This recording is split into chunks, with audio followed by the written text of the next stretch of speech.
Sa taong ito, tinutukan ng buong bayan ang kauna-unahang State of the Nation Address o SONA ng Pangulong Rodrigo Duterte.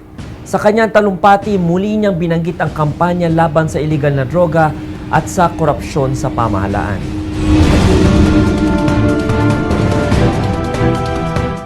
We will not stop until the last drug lord, the last financier, and the last pusher have surrendered or put behind bars.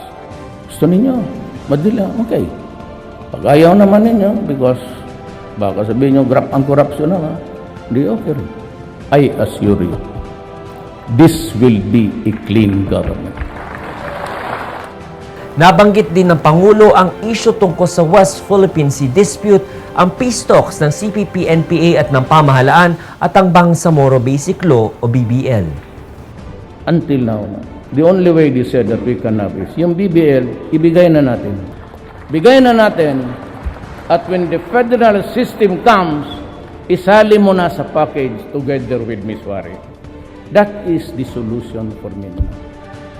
To immediately stop violence on the ground, restore peace in the communities, and provide enabling environment conducive to the resumption of the peace talks.